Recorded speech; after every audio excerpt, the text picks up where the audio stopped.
Well, hello all. My June update of 2025 did not work out, so here we are. It's July, and I think it's July 6th, and just giving you a quick update. Obviously, you got the flowers going crazy here with the black-eyed Susans,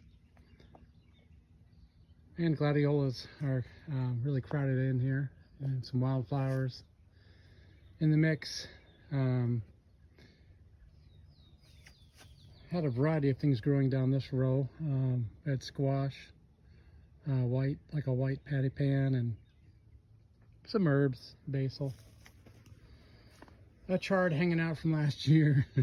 But I planted this bed. It's a 5x10 bed, and I did like a 6-5-6 row in this 5-foot bed.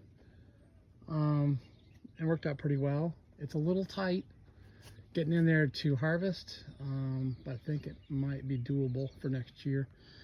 Dwarf varieties this year. Let's see. I got the new big dwarf in this first row. You can see blight is pretty bad. It is July. But I want to say the new big dwarf has done a really good job at holding off disease as compared to some of the others. We're getting closer to plant collapse here shortly. But I got a Crimson Sweet, and I am trying to find it. Yeah, I'm not finding what I wanted. But Fred's Tie-Dye is in here as well. I have some of those here. You can see kind of a striped variety there. And this row is Dwarf Uluru Ochre. It's like a butterscotch with a green top, somewhere like a yellow. Like this one here is almost ripe. And that one is quite tasty. I also have other varieties of which I cannot name right now. One variety I did grow 4 of from last year, so it's like a F2, but it's a little tomato I call Little Man. And you can see, I thought it was a 3 or 4 foot tomato at best, but it's skying over 5 feet this year already. And tomatoes are kind of weird this year. They used to be like this, but they're kind of grouped out, some of them really small, and have a flower as if they were a larger tomato. And they have tons of flowers, but not all of them actually produce tomatoes, which I find quite weird. But it just needs to be worked on as far as finding the best match. I just think it tastes really good. It's just seems like some of the tomatoes are really small and some are really large, and not large but medium size, and not real. I'd rather have them all just kind of small mediums and all those flowers produce, but I may have to give up on that hybrid.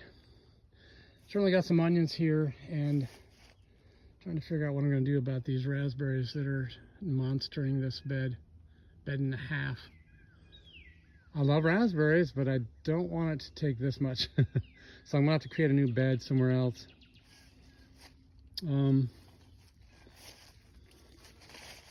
This year I did have one seed of a squash survive.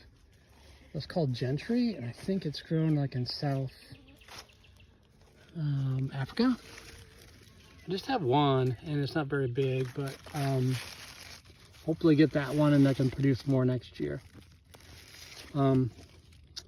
It's a squash that's loved by those who've eaten it, and I've yet to eat it, but I just had some kind of tomatoes in pots I just went ahead and threw down here. I'd saved them for someone who never picked them up in time, in a way. I planted some zinnias. I hear deer don't like zinnias, but didn't have a lot of space around the house with good soil. So I planted them here, and they're kind of cute and bright. Yeah, strawberry bed. We got grapes going on over there. And this is actually between the row area, so it's not even really a bed of plants, but nonetheless, I happen to toss some chard in here, Swiss chard, and it, you know, sometimes it gets disturbed, or it's growing its second year, and it definitely just goes to seed, which is fine. I mean, I'm not sure how much we love Swiss chard, but got a lot of seeds here. We have seeds from last year. Yeah, not sure what I'll do. I had eggplant, and what else did I have in this bed? No, sorry, didn't have eggplant. This is sweet potatoes, and I had something else in here. I had snap peas over here that are now long gone, and some other plants which I tore out and planted some more tomatoes. So first year July, another crop of tomatoes. These are a little bit of a mix. I put some bush champions, which are a dwarf. They grow like, you know, 2.5 feet tall. Bush champions, and can't remember, I think it's called Bush Boy. And threw some sunflowers in here. And okra this year. I'm just gonna go ahead. I threw a few in there just because, oh look, there's a little robber fly. Goes down and eats bugs. That's awesome. Okra is a first timer for me. Can't say I'm a fan of okra, but a little intrigued by this, so it's starting to grow. And I have some other squash in the back there, Tromboncino replicante, I think it's called, and a few other odds and ends. But yeah, this is my only Virginia sweets. I've already eaten one this morning. It's a beauty. It has these like red strands through, and then this turns all yellow, so it's yellow with red strands, and it goes right inside the tomato as well. It was a beauty. Other than that, in this row, I kind of finished it off with a similar colored tomato, and then it's a wax can jewel. They had some big ones on it, and now it's just, there's some smaller ones. The wax can jewel is more of a yellowy, with sometimes a little bit of red in it, little green top maybe. But the flavors haven't not been good this year. I don't know if it's just because we get like 3 days of rain. And I got them mulched, so they're kind of wet. A lot of water, so it doesn't make for a great tasting tomato. Here I have Green Giant. I've already picked a good tomato from this one, and there's some others in the back there. I like those. They turn like a little bit of a yellowy at the bottom when they're ripe. Really zingy. And Pink Princess, and what else? Sun Sugars.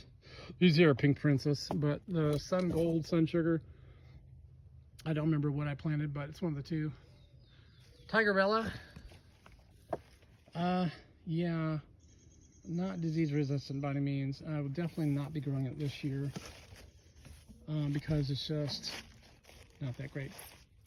And maybe again, it's the rain.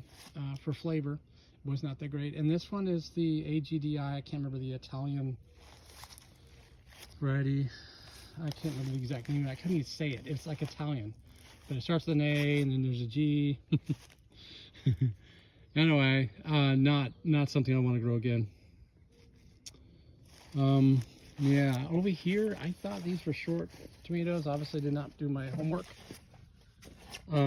This is like 4 foot, nearly 5 foot tomato called Stilettes. At least that's what's growing here. I had read that sometimes it's only 2.5 feet tall.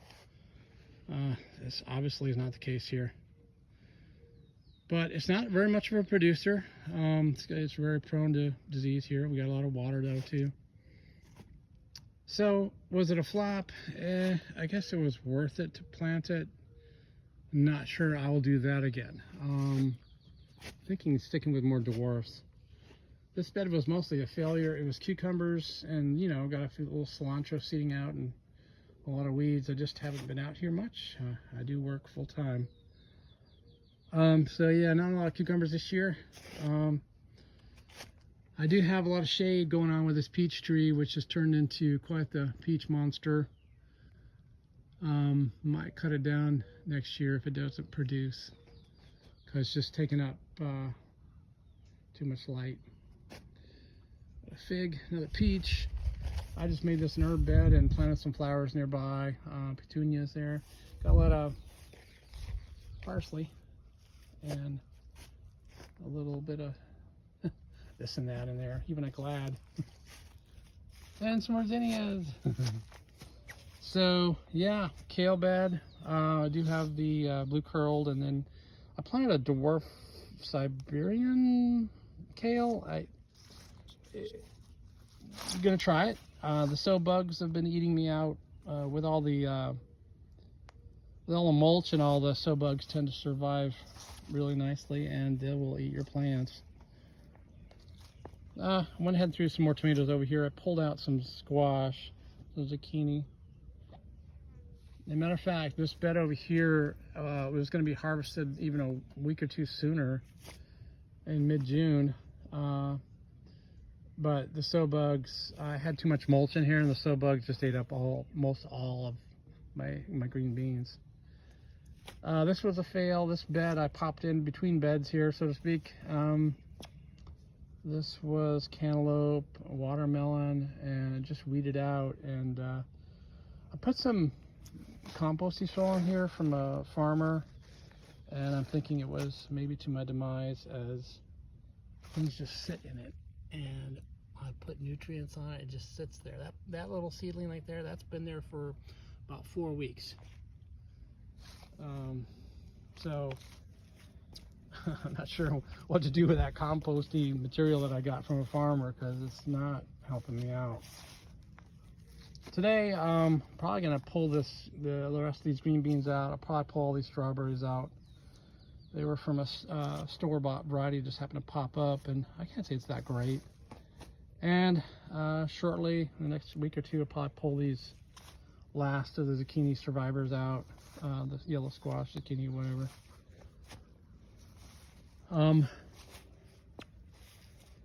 Yeah, it's kind of like the end of the season for zucchini and squash. What do I have going on in the greenhouse? It's a little hot. It's a little too hot. I was loving the idea of the eggplant staying in here during the summer, but as it turns out, as the temperature gets above 100 degrees for several days, that these start turning like a brownie. That should be white, and all your eggplant will turn like a brownie, darky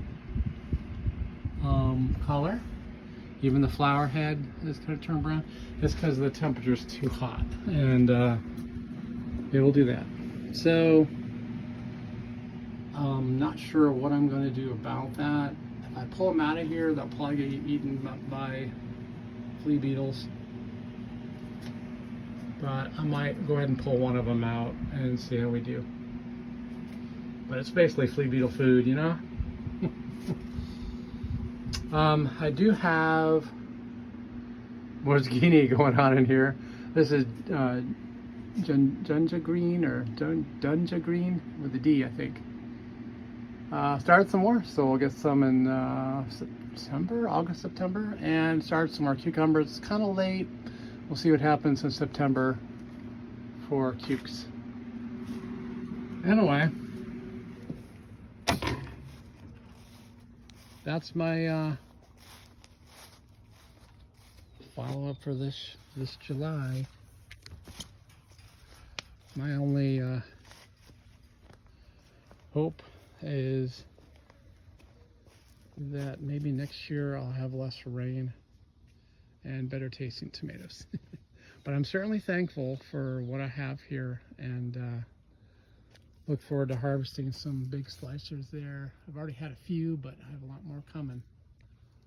And I'm thinking more and more that dwarfs are probably the way to go. As far as, I think I got more production off the dwarfs than off on the standard indeterminates over there. It's because of the disease mainly. Like if it doesn't keep growing and producing, then it's just dying. Basically the death is beating the growth and your production goes way down.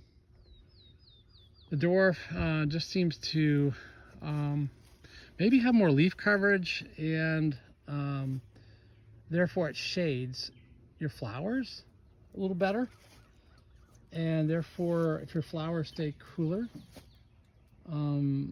the flowers won't drop off. And the indeterminates, you don't have as much leaf coverage, and once the heat comes on, all your flowers start dropping or dying. And I think between disease and flower drop, the dwarfs are the way to go for production, for me anyway. So other than some cherry tomatoes, next year I'm pretty certain I'll just be growing the dwarfs. Anyway, signing off. Have a good one.